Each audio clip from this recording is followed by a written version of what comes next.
Versículo 10. Então ele se levantou e se foi a Sarepta. E chegando à porta da cidade, eis que estava ali uma mulher viúva apanhando lenha. E ele a chamou e lhe disse: traze-me, peço-te, numa vasilha um pouco de água que beba. E indo ela buscá-la, ele a chamou e lhe disse: traze-me agora também um bocado de pão na tua mão. Porém ela disse: vive o Senhor teu Deus, que nem um bolo tenho, senão somente um punhado de farinha numa panela e um pouco de azeite numa botija.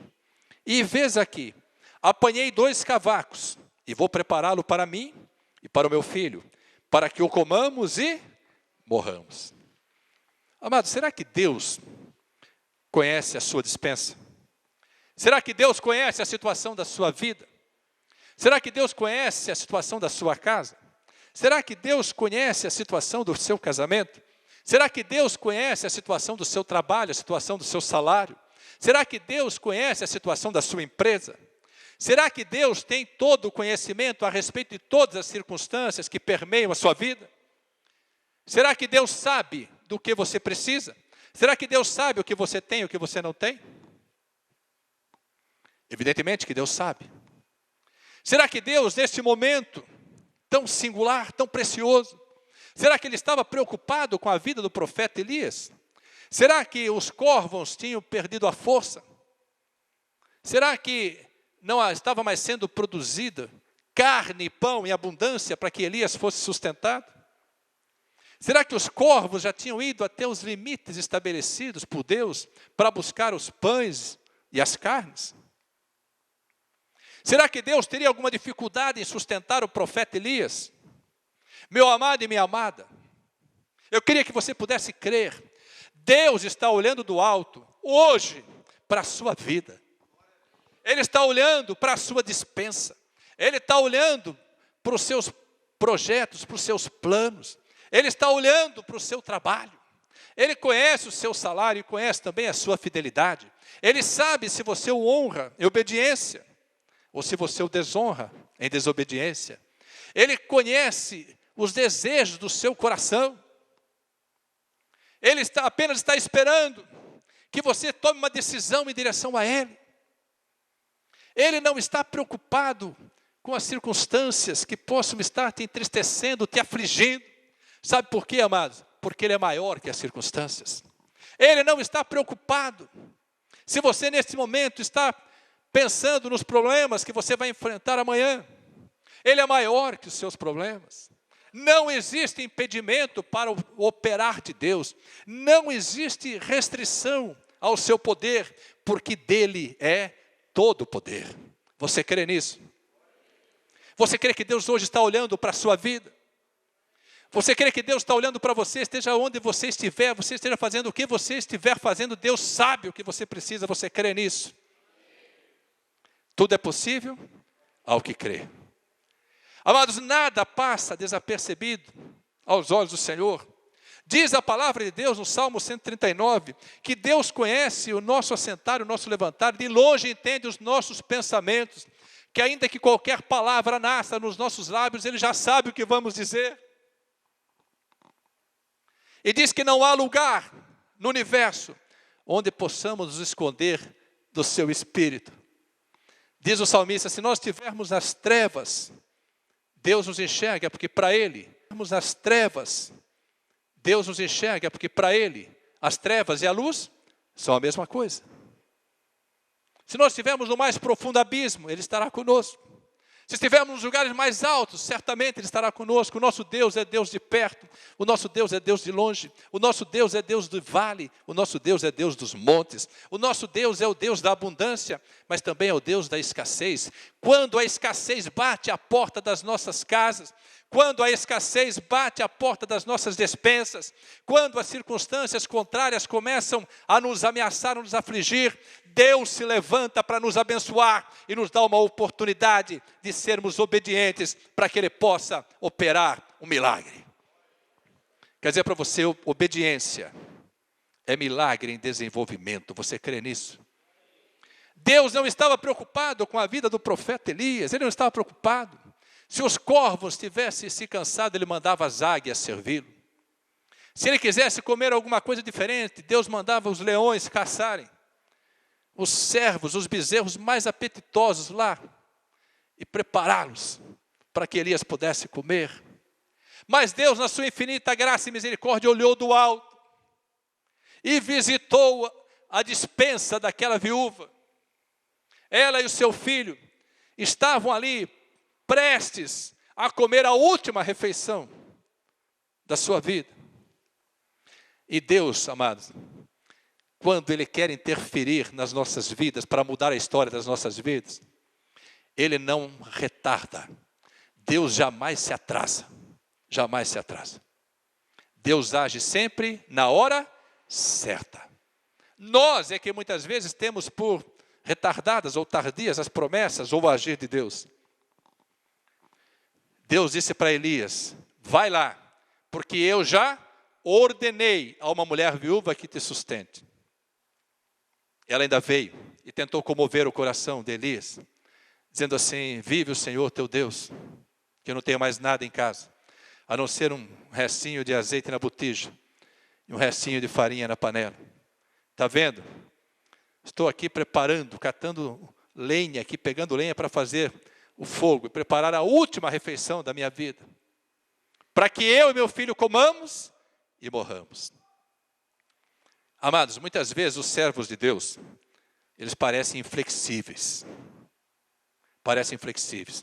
Eu sei que talvez um dia você possa ter dito assim, o pastor é duro de coração. Porque o pastor bateu pesado, falou isso, falou aquilo, eu fui lá, tentei comovê-lo, tal, mas ele se manteve inflexível e foi duro. Mas usou a palavra. Se eu disser qualquer coisa fora do que está na palavra, você pode dizer, pastor, isso não está na palavra. Se foi uma direção de Deus, uma revelação, uma coisa, fala assim, eu sei. Mas isso que Deus disse, se confirma, se completa com aquilo que está na palavra. Ou se eu disse alguma coisa que não vem de Deus, eu tenho que ter a humildade de reconhecer, falar assim, falei da carne, como dizia o apóstolo Paulo, uma coisa digo eu, não o Senhor. Mas eu quero dizer para vocês, amados, que quando nós estamos falando da palavra de Deus, nós precisamos ser inflexíveis, porque na palavra de Deus não há mudança de variação. Não há jeitinho na palavra de Deus. A palavra de Deus não se ajusta às suas conveniências, não se ajusta às suas necessidades. A palavra de Deus se ajusta ao poder de Deus, ao querer de Deus. E eu quero que você possa compreender que o querer de Deus, a vontade de Deus para a sua vida é inigualável, porque ela é boa, agradável e perfeita. E se você decidir obedecer, você vai desfrutar e conquistar tudo aquilo que Deus tem reservado na sua palavra, como bênçãos inigualáveis sobre a sua vida, a sua família, o seu casamento, os seus projetos, o seu trabalho, os seus negócios, o seu ministério. Se você crê, diga glória a Deus. Amados, é a porção gloriosa. Deus não está preocupado com as coisas poucas que podemos estar reclamando, murmurando. Deus não se deixou comover, e nem o profeta Elias se deixou comover pelaquela tristeza, por aquele chororô daquela viúva, por aquele início de murmuração. Ele poderia ter se comovido assim, então me perdoa, acho que Deus me mandou para o lugar errado. Quer dizer, ele poderia ter se comovido assim, então me perdoa, acho que Deus me mandou para o lugar errado. Quer dizer para você, mas Deus jamais erra o lugar. Deus jamais erra a escolha. Nós é que muitas vezes deturpamos aquilo que Deus faz ou quer fazer segundo as nossas conveniências. Elias não se deixou abalar, sabe o que ele falou para aquela viúva? Ele disse assim para ela, acompanha comigo na palavra de Deus. Depois que ela disse, vou prepará-lo para mim e para o meu filho, para que o comamos e morramos. No versículo 13 diz a palavra, e Elias lhe disse, não temas, vai e faze conforme a tua palavra. Porém, faze disso primeiro para mim um pequeno e traze-mo para fora. Depois farás para ti e para teu filho. Egoísmo? Não. Direção de Deus. Deus queria provar se aquela viúva era capaz de oferecer a Deus tudo o que ela tinha. Muitas vezes Deus nos dá a oportunidade de oferecer a Ele o melhor que temos, ou tudo que temos. No caso dela, não significava apenas oferecer o melhor, significava oferecer tudo. Porque o que restava para ela eram os ingredientes para fazer um belo bolo, para ser a última refeição. E o profeta Elias diz assim: faz primeiro para mim. Primeiro eu preciso ser sustentado. Primeiro, a honra vem sobre a minha vida, porque assim disse Deus. Depois você faz para você e para o seu filho. Quero dizer para você, se você tiver na sua mão uma única semente, semeie na obra de Deus.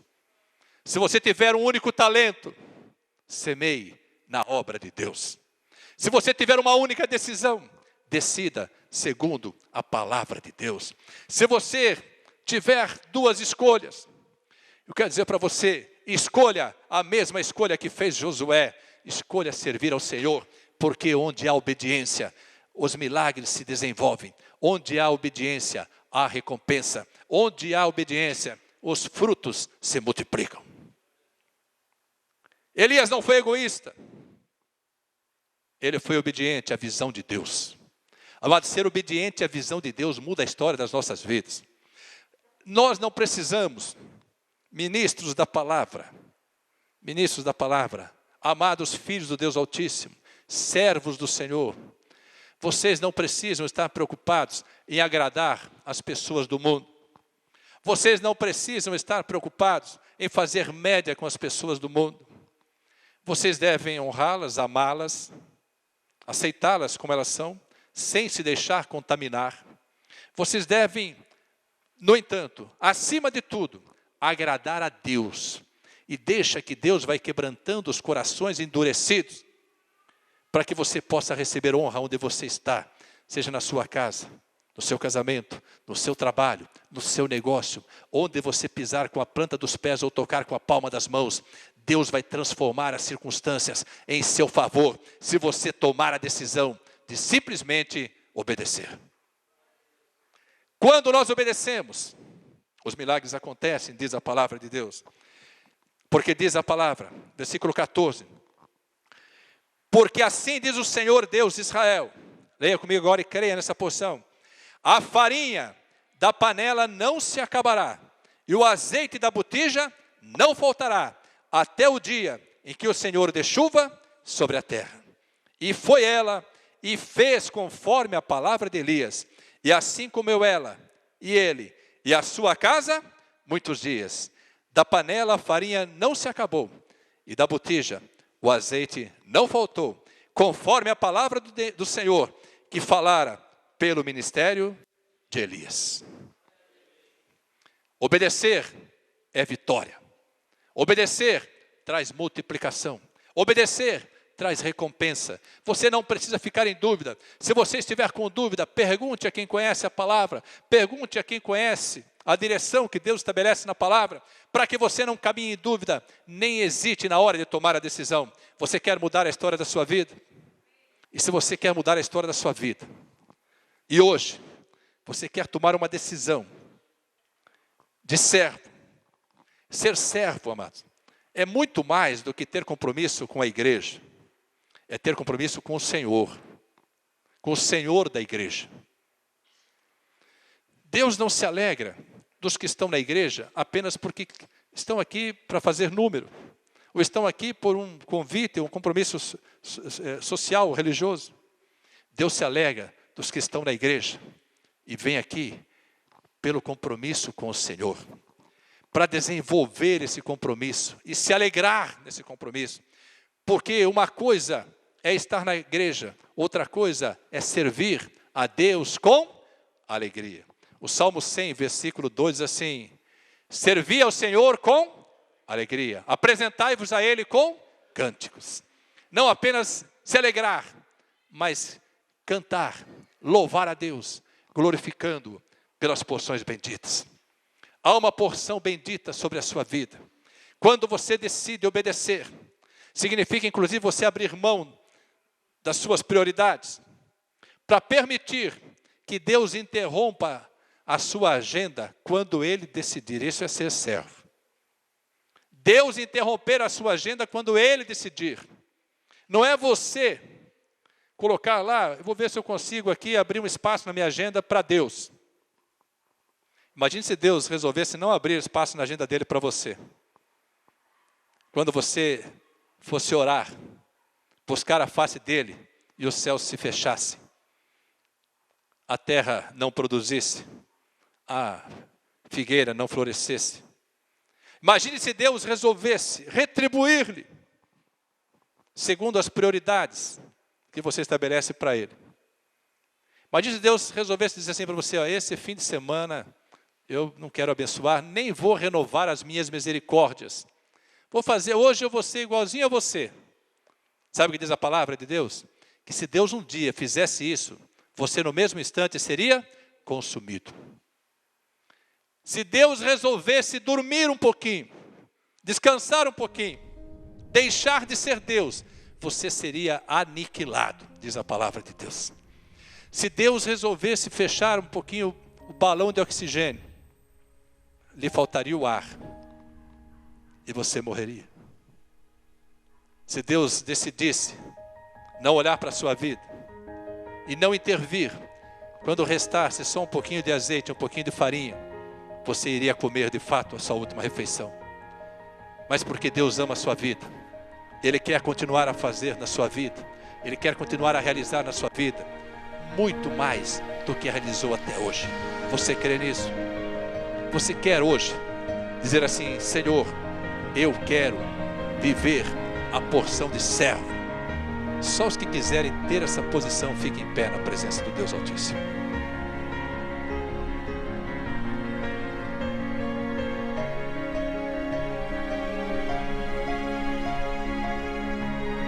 Tomar essa posição é algo glorioso. Sabe o que acontece quando você se posiciona? Quando você toma uma posição, Deus começa a mover os céus e terra em seu favor. Deus começa a mudar as circunstâncias em seu favor. Deus não tem limites para abençoar a sua vida. As porções já estão sendo derramadas. Não importa o que você possa dizer: eu só tenho isso, só tenho aquilo. Os oficiais estejam sobre o altar. Não importa que você esteja dizendo: eu só tenho isso, tenho aquilo. Deus nesse momento está multiplicando todas as sementes que você colocar na mão dele. Deus está começando a mover céus e terra para realizar os desejos do teu coração, se ele for a razão da sua vida. Deus está começando hoje a mudar a sua história. Você pode crer nisso? Deus está, sabe por quê? Porque você disse para ele: eu escolhi servir ao Senhor.